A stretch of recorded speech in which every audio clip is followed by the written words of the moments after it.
So guys, welcome back to the channel. On today's video, we have another shootout. Today's shootout is a duel between the Brooks HYPERION 2 and the ADIDAS SL2. Let's get into it.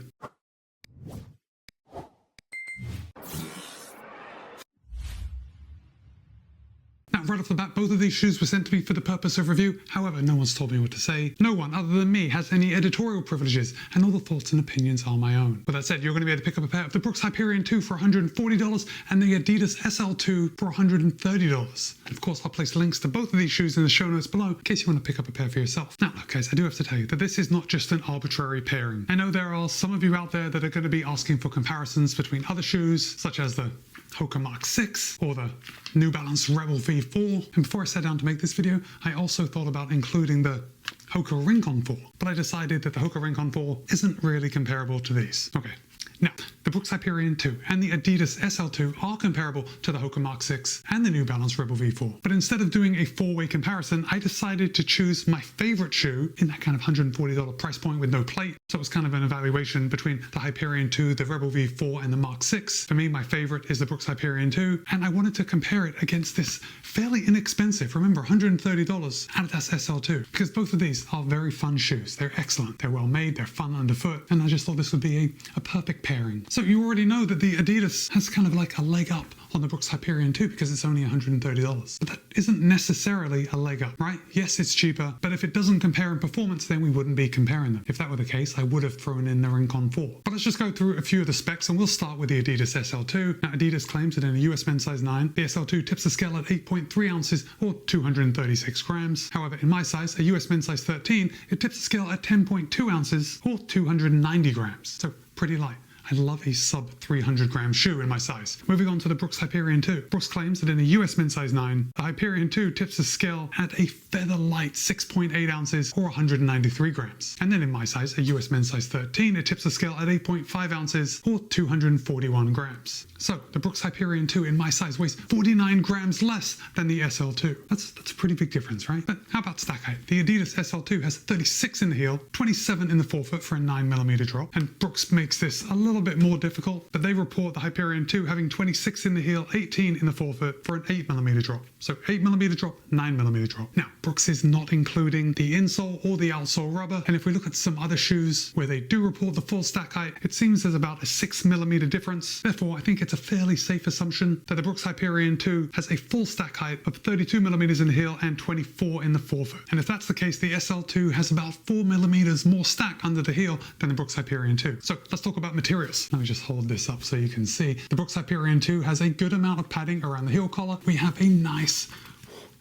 firm heel counter, and this is going to give you a good heel lockdown. I didn't experience any heel slip in the HYPERION 2. The upper is one of my favorite things about the HYPERION 2. We have a nice engineered mesh, although look at that. It just looks really sharp, doesn't it? I think it really does. Now, as far as overlays go, they're very minimal. We've got the Brooks branding here. Brooks is spelled out on the medial side. Got a little extra overlay here on the heel. It's suede-ish. There is an underlay coming around the toe box just to keep that upper off your toes. And then, of course, we have the reinforcement coming along the eyelet chain just so you can cinch down those laces. If we move over to the ADIDAS SL2, now look, we've got a little more padding on the heel collar than we do on the HYPERION 2. And also the padding on the SL2 is a little more of a bolster. So the heel collar padding on the HYPERION 2 is just a little more spread out. The padding around the heel collar on the SL2 is like a little pillow that's biased towards the top of the heel collar. So when your foot goes in, it just feels like it's gripping onto the back of your heel. It's really good. Now the heel counter in the SL2 is a little softer than the HYPERION 2. So I would say it's a semi-rigid heel counter, but this was not enough to give me any heel slip. As far as the fit and the heel lockdown goes, both shoes were very similar. The SL2 is again using an engineered mesh upper, although this year, at least compared with the first version of the SL2, it's a little lighter, it's a little more breathable. And then again, with overlays, we have the 3 stripes both on the medial and the lateral side. There is an overlay just giving that strength to that toe bumper, and then we do have that additional overlay on the eyelet chain just so you can cinch down those laces without tearing the upper. Both the SL2 and the HYPERION 2 have that extra lace hole in case you wanted to do the lace lock method to really lock in that heel. I don't know if this matters to you, but the SL2 does have a little heel pull so you can get a little assistance putting that foot in, but the HYPERION 2 does have more of an elf ear, so I guess you could just grab onto that and do the same thing. Pull it right up on your foot. Next up is the tongue. The tongue on the HYPERION 2 is very race-like. Now, it's not super thin. There is some padding in there, but it's definitely race-inspired. And the tongue on the HYPERION 2 is gusseted on the medial side only, and we have a lace loop. Of course, I had no issues with the tongue sliding around when I was out for a run. But the biggest thing, and I think possibly the best thing about this shoe, is that Brooks is including serrated laces on the HYPERION 2. You know serrated laces? Those are the laces that will never come untied. They give you that little bit of extra security that I just love, and I seem to say it every time I run in a pair of shoes that has serrated laces, that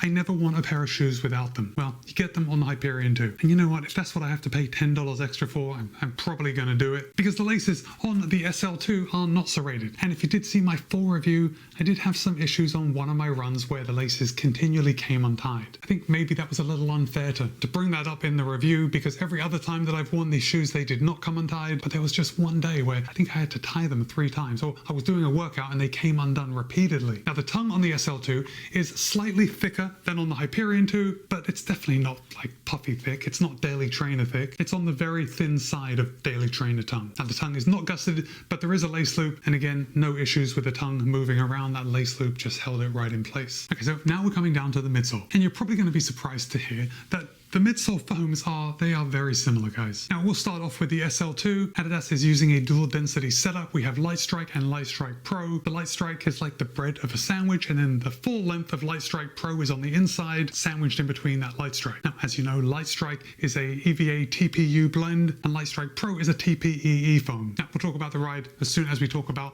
the foam in the HYPERION 2, but this is where Brooks has really come a long way over last year's HYPERION. They're using DNA Flash V2. Now, DNA Flash V2 is a TPEE EVA blend, and Brooks says that it is lighter and 10% more responsive than the previous DNA Flash foam used in last year's original HYPERION. In fact, the DNA Flash V2 is the same foam that is used in Brooks' top-of-the-line HYPERION Elite 4. And then just quickly coming down to the outsole, I'm going to hold both these up so we can knock this out. You can see that the SL2 has just a little more rubber coverage. The HYPERION 2 uses the outsole rubber a little more sparingly. We have the strategically placed pieces on the back, and then there are a lot of cutouts on this forefoot area. The SL2 just has a lot of rubber kind of all over, especially up on the forefoot. Now these cutouts, you can see they do go all the way down to the Light Strike Pro. So if you want to glimpse that goodness that's inside, you can through these windows. Okay, now let's talk about ride. And look, I've used both these shoes quite a lot, and I did go out and I put one of these shoes on each foot. And you know what was the most surprising thing? Actually, I already told you, but they feel so very similar, especially when I'm just running easy. Like I didn't go out and do a workout with one on each foot, but I did go out and just run around the block just to see how they felt, kind of pick up the pace, do a few strides, and these two foams felt remarkably similar. So I do want to tell you that I think both of these shoes are great daily trainers. And by daily trainers, I mean like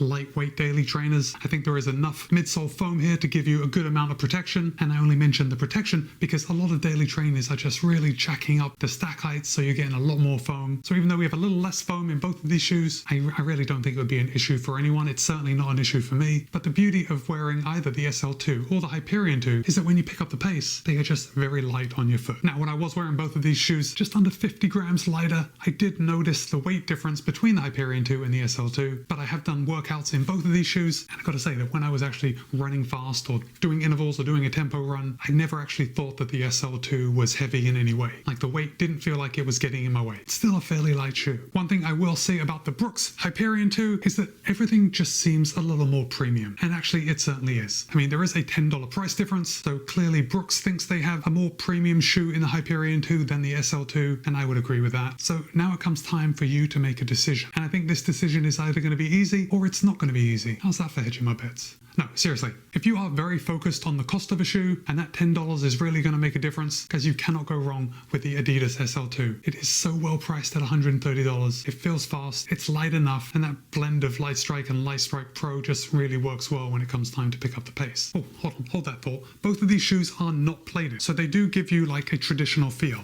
And we can see I can bend up the HYPERION 2 and I can bend up the SL2 just as well. I mean, just as well to you. The SL2 is a little more difficult to bend, but I'd say that's to do with the Light Strike just being a little denser foam. So where was I? Oh yeah, if you're focused on cost, then I think the SL2 is like a no-brainer. It's a really solid shoe. If both of these shoes cost exactly the same amount, I think my choice would be for the Brooks HYPERION 2, and that is simply because it's really not fair to say, but it does feel a little more premium. I really like this upper. I like how this DNA Flash feels underfoot, and I love the serrated laces. So I know I haven't made it easy for you. Look, if you're an Adidas fan, I think it's a no-brainer. Again, the SL2 is a good choice. And if you're a Brooks fan, well, if you're a Brooks fan, you are really excited about the HYPERION 2, because Brooks is like really up their shoe game with this, the HYPERION 2 and then the HYPERION Max 2. If it did come down to it and I had to choose a shoe to do a workout in, I gotta say, I'm probably choosing the HYPERION 2, but yeah, I wouldn't be mad if I had to run in the SL2 anytime, any day of the week. In fact, if you did see my full review of the SL2, you know that I prefer this to the Boston 12. So guys, now I want to hear from you. Have you run in either the Brooks HYPERION 2 or the ADIDAS SL2? If you have, drop a comment and let me know. If you've run in both of these, well, you know I definitely want to hear your opinion on which one you like best. And with that, it's Matt B. This has been a shootout between the ADIDAS SL2 and the Brooks HYPERION 2. Be kind, be happy, run well.